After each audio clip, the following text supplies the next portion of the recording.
All right, Chris. The picks have all been made.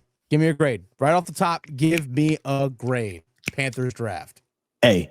A? All right. I like it. I was going to say A-. I'm going to say A-, but overall, it's pretty good. Let's break it down. Let's get this sucker started. Get dialed in, Panthers fans. Here comes an in-depth look at your team. Exclusive interviews. Locker room insight. Let's huddle up for Panthers Playbook. Here are your hosts, Dennis Cox and Chris Lea. Welcome back to another episode of Panthers Playbook. That's Chris Lea. Dennis Cox here with you. You see all of it right there on the bottom of the screen. For those of you watching on YouTube, all the Carolina Panthers draft picks in 2025. Leave your grade for the Panthers draft down below. Chris, I think you and I on Thursday, we were live reacting instantly to Tetairoa McMillan being drafted in the first round, 8th overall by the Panthers. And you and I were kind of like, all right, look, we love the fact that a big playmaking wide receiver is right there for Bryce Young, a potential number one wideout to be paired up with Thielen, Coker, Legette, and others, including now Hunter Renfrow. But we'll talk about it. Yeah, we will. But we were still cautious about, hey, the defense stunk last year. You spent a lot of money on defensive free agency, but there's still the need for a marquee player. And then Dan Morgan cooked on day 2, Chris. Oh, boy. He cooked on day 2. Oh, boy. Yeah. Nick Scourton, Princely, Umanmielen. He was in the kitchen. You know, he was cutting up the vegetables and everything. He had all the seasonings. He had everything put together, and it was just a nice little gumbo of things. Okay. I loved what I saw for the rest of the draft. It was one of those things where it's just like, okay, Chris, shut the hell up. Yeah, I was like, oh, okay. Let Dan do his thing. Dennis. Hey. I'm cooking here. Stop doubting this man. Yeah, it's shut like, the hell up. Let him do his thing. This is what, Mike, you come in, you nag mom in the kitchen cooking. She, get out of my kitchen. I'm cooking. That's what Dan Morgan did to us, Chris. Because that's exactly what he did. And here's the thing that, especially talking about Scourton, I'm just going to say Princely, because Princely's a lot more fun and easier to say than Umanmielen. Umanmielen. It's not that hard. I'm going to go Princely on this one. It's easier than Svechnikov, I'll tell you that. Hey, you know what? Might be because I'm black. I don't know. But Umanmielen just like rolls off the tongue easier than any Russian last name ever. That's fair enough. That's fair enough. But here's the thing about Scourton and Princely. They, even though they are both edge rushers, guys that play on the end, they bring different skill sets. Yes. Which I think is actually the thing. Like the two guys complement each other, which is a great thing. It's like Scourton, which, by the way, Mike Kay of the Charlotte Observer pointed this out. He doesn't turn 21 until late August. Crazy. So he's still like the mold of clay that you can grow and develop. And he's someone that can be a 3-down player that has better against the run, where Princely has that, is this the guy that can just disrupt the pocket, get into the backfield, disrupt quarterback. He had 55 pressures last season playing for Florida. First team all SEC. Like, again, these guys complement each other in different ways, and he still has room to improve and grow as well. I like the compliments of what these guys bring on the field, Chris, and hopefully they can be impactful day one.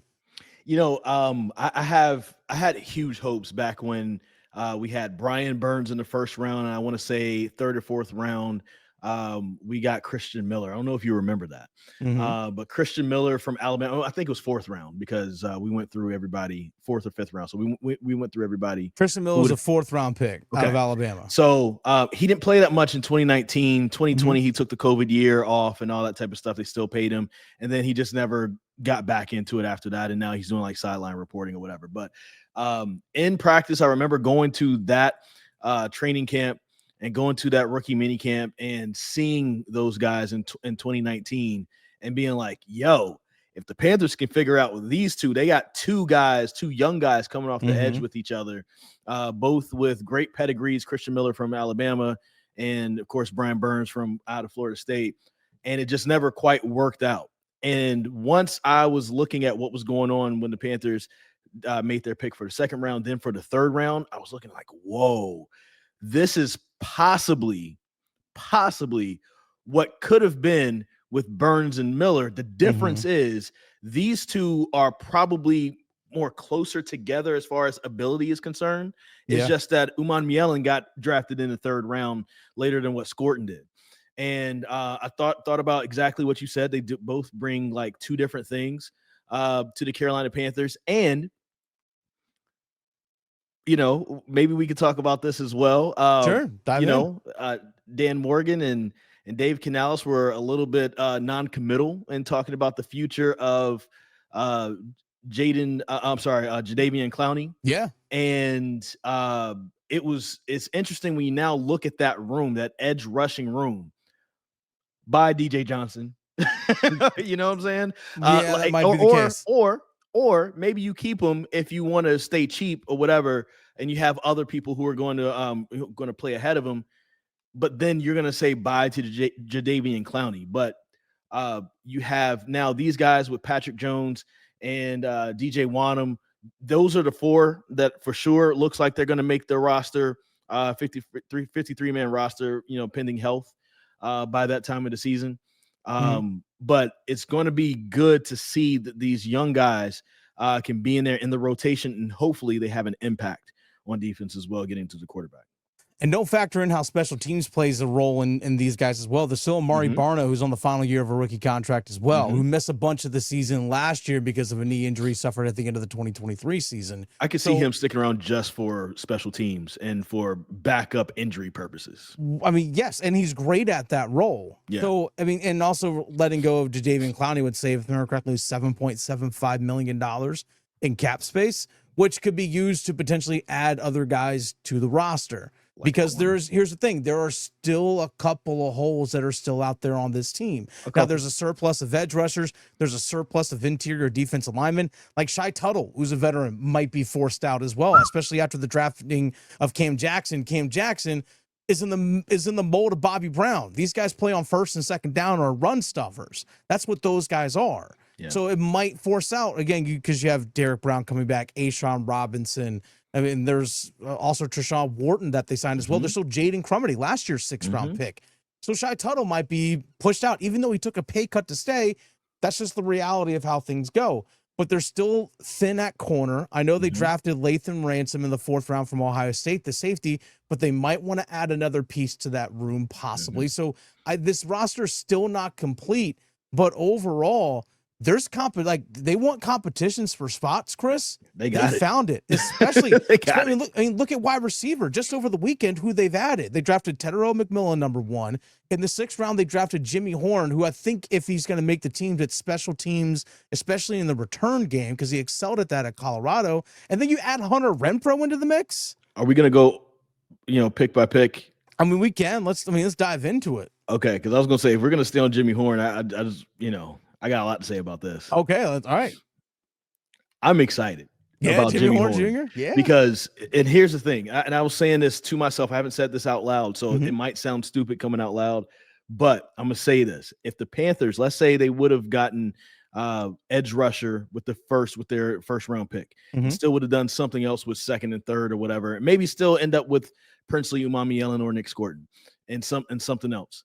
And if Jimmy Horn was their only wide receiver, I would have been good with that. Because it's exactly the guy we were talking about that the Panthers needed to add to their core. They had a lot of the tall guys. They had the route runners and all that good stuff, but we didn't have the burner yet. Jimmy Horn was one of the guys when I watched Colorado and when it was anybody not named Travis Hunter or with the last name Sanders, he was the one really standing out to me on the field. And he can he says he can run the entire route tree, right? I listened to some interviews with him. I believe, remember his dad? And he says also that he was, I guess, clocked in at like 4.4 on the 40 or 4.5 or something like that. He says that it was a bad day for him. He feels like he can get in the lower 4.3s. That's his real speed, according to him. And look, people can just say whatever, but he went out on an actual interview and said this. And so if that's what he feels like he can do in the 4.3s, that's the type of guy that the Panthers absolutely need on the field. I know that they re-signed Raheem Blackshear for a lot of the special teams needs and things like that. Jimmy Horn can add in with that. But I do see a world where he could be the sixth wide receiver on this roster and make a huge impact on third down if needed. So listen, I think Jimmy Horn, unless he just sucks and he messes up, he absolutely makes the roster, in my opinion. We're not there yet. We're way far not there yet. But to me, if he buckles in and shows what he could do with the Carolina Panthers, like what he did at Colorado, I think he's making the roster. He's one of the picks that I'm the most excited about. And he might force out David Moore. Like David Moore might not make the team if that's the case. You got to look at the receiving core now. We also have fifth round draft pick Mitchell Evans coming in from Notre Dame, who might be really good as an inline tight end to help complement Tommy Tremble as well as Jadeveon Sanders. You add these two guys into the mix. You add Trevor Etienne, the fourth round pick, the running back out of Georgia, who spent some time earlier in his career at Florida. Another, like a little bit of a change of pace to what Chuba Hubbard and Rika Dowd will bring. And then you look at the wide receiving core, adding T-Mac. You already have Legette. You have Coker. You have Thielen. You add Renfrow. You add Horn. I'm like, yo, Bryce got some guys to cook with. Like, let's be real. Like, that is you look at it and say, oh yeah, that's a good group right there. That's a good group right there. And a lot of, again, young guys that can still grow together. That's the thing, Chris, that for me on the offensive side of the ball, there's a lot of really good young players on this team, again, that can grow with Canales, that can grow with Bryce Young. We're not picking the 53, but already the wide receiver core to me looks like Thielen, T-Mac, X, Coker, Horn, and Renfrow. Yeah. That's six. And I mean, that's a really good six. That's a really good six. You got a little bit of everything in there. Mm-hmm. You for sure have three guys who are, how tall is Renfrow? I don't know, but you have 5'10". at least you have four guys who are 6 feet or taller, including Thielen, right? Renfrow feels like if he could work out this year, could be the replacement for Thielen after this season is over, because it feels like Thielen is probably in his last year, and on his last legs. And he's on the final year of his contract.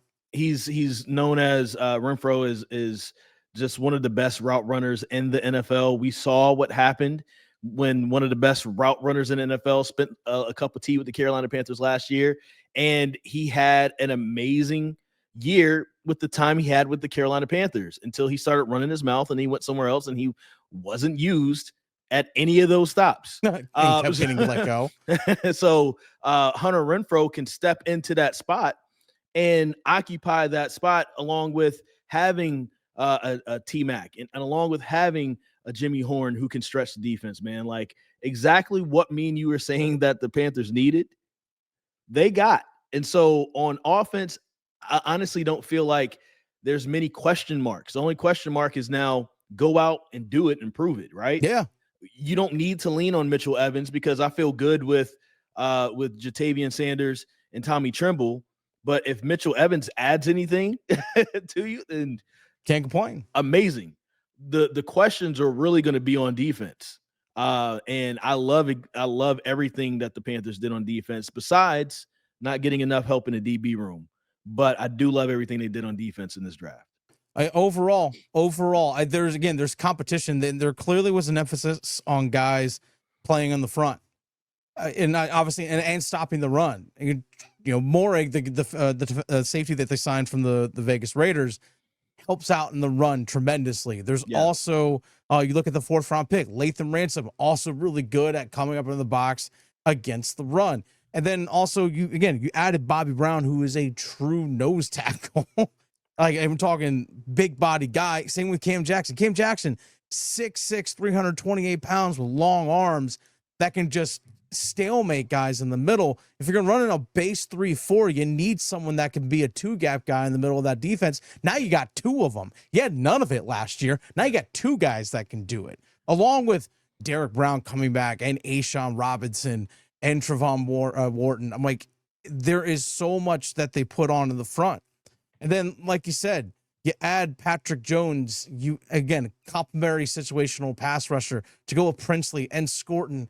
Like all of a sudden, you put a lot of resources into that front. They better stop the run this year, holy damn, they better stop the run this year. I want to talk about the safeties really quick. Yeah. Again, we talked about picking up Trayvon Merrick. I love the fact that he was there and we picked him up. Only thing I didn't like about picking Lathan Ransom is that everything that's talked about him, like I'm going to like him as a player. I'm not saying I don't want him on my team, because I do. But everything that's been, talked about with him as far as like how he plays the game, his scouting reports, things like that, looks like Trayvon Merrick. We knew that Trayvon Merrick is more of a strong safety, so we needed a free safety. So that's something that I'm looking at is Merrick going to be able to play a little bit of free safety? Is Ransom going to be able to play a little bit of free safety? Are we looking at those two as the starters and maybe they can, switch roles? Or are we still looking to fill that role of free safety, maybe in free agency, because, everybody isn't signed yet? So those are probably the quick questions that I have in my head as far as like, what it's going to be for the Carolina Panthers moving forward. But I like the idea of Lathan Ransom, comes from a winning program, can bring some winning to the locker room for the Carolina Panthers. And I feel like he'll look really good right alongside of Merrick, man. I'm excited to see both of those guys together. But that was my only question, because I think there's still a little question mark for free safety. Will one of those two or both of them be able to switch off and do that particular position? I know Julian Blackmon was a guy that was brought in and discussed as being a potential free agent. He was a safety the last 5 years with the Colts, Julian Blackmon. So he's still a free agent. So he's a potential, he's 26 years old, someone that could be brought in to help fill that void and allow Ransom to be the backup safety along with Damani Richardson. Maybe that's something that does potentially happen. Maybe the Panthers were waiting until after the draft before they made that decision and go to sign him. So we might see that by the time this actually gets posted and you're watching this for the first time. That actually might be the case. So again, still a couple of small question marks, but overall, Chris, this is a much better roster than what we saw last year. Much better roster than we saw finish the season back in January. It is a much improved roster. How much are they going to win this year? Obviously, that's to be determined. Can Bryce Young on the offense pick up where they left off? Can they do what we saw the last 5-6 weeks of the year? Can they do that over 17? That's a big question mark, because again, we haven't seen that yet. In Bryce Young's career, we've seen a good 6 weeks. Like overall, we've seen a good 6 weeks. We haven't seen a good full year. Dave Canales, year 2 as a head coach. Again, young, building, growing on offensive side of the ball. What does it look like over 17 games? That's the big question mark that we still have going forward. And then now, hey, Evero, defense last year stunk. We all knew the pieces that just weren't there, but overall the defense was historically bad last year. There's been a lot of money spent on defense. Couple of high second-day picks brought in on defense to help out. Make it work. Yes. Like, don't give up over 31 points a game this season. Make it work. Don't give up 3,000 yards plus rushing. Make it work. A lot of question marks, but overall the roster, Chris, it's so much better than what we saw last year. So let's stick on that for just a second. And we also hear, Trayvon. I'm sorry, Trayvon. I'm calling everybody Trayvon tonight. Dan Morgan, his name is not Trayvon. It's not anywhere close. Always said we love to bring in people for competition. So go through the different position groups. We'll take the offensive line out of it because we know what's there. We know that they're thin at cornerback, so we don't necessarily have to talk about that. We talked about the front when it comes to the defensive line. Who's going to be there between Derrick Brown and Ashawn Robinson, Bobby Brown, and maybe Jaden Crumedy is in there. There's LeBron Ray who's in there who's going to try to make the team. And then, of course, Tershawn Wharton and Cam, who was just drafted as well. And then if we go through to linebacker, off-ball linebacker, I like the idea that you have Trevon Wallace, Christian Roseboom, and Josie Jewell right there with John Radigan, who's going to be there for special teams purposes. Yeah. We'll see if Claudin Sherrills makes the team or not. But look, if he doesn't make the team, so what, right? This is why the competition was brought in. And then we talked about the edge rushing. So right now automatically, I love the two guys that we drafted. I love Patrick Jones. I love DJ Wanham. After that, is it going to be Jadeveon Clowney? Is it going to be Nkum? Is it going to be DJ Johnson? Is it going to be Amari Barno? I'm going to see, but like that's already 5 guys right there. Competition so much better than what it was last year. Yeah. And then we go to that running back room. Raheem Blackshear, who could be there if we need him to, right? But we don't need him.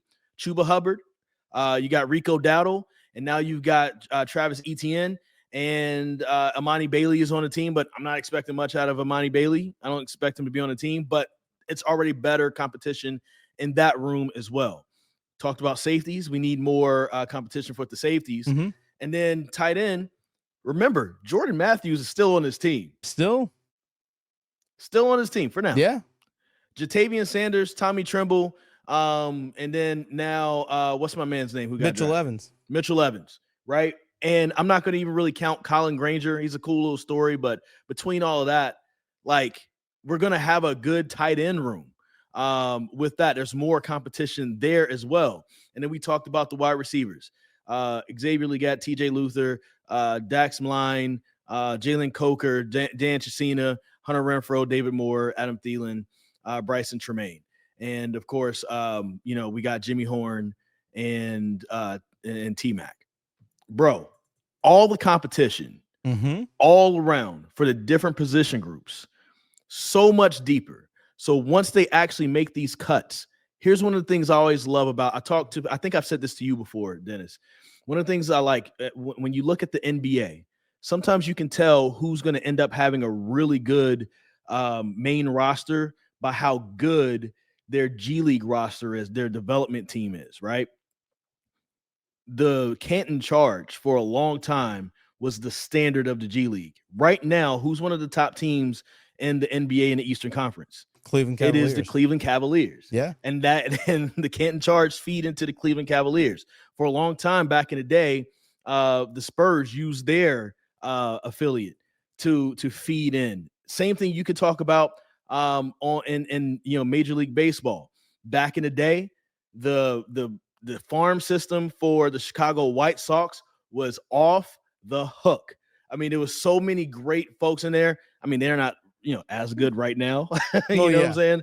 So it's kind of going down. But like in that 2015 to 2021 range, when they had so many great players within their farm system that if somebody went down, they could just start calling people up. And now for football, what you have for that is the practice squad. We've named off a lot of people who would have maybe started for the Panthers last year, who probably going to end up on a practice squad this year. Yeah. That is a sign of a good team right there. One year you could be a starter. The next year you might be on a practice squad because things have gotten that deep. That's what we want to see for the Carolina Panthers. A lot of competition, a lot of healthy competition. Folks, give us your grade. Also, of all these draft picks, give us your favorite pick. Give us your favorite pick. Give me the one player that you're looking forward to most watching in a Panther uniform. I'm looking forward to you saying Princely Umanmielen. Princely Umanmielen? There you go. See? That's what I'm talking about, man. Tap into that black side. LaDennis Michael Cox. Let's do it. Let's do it, man.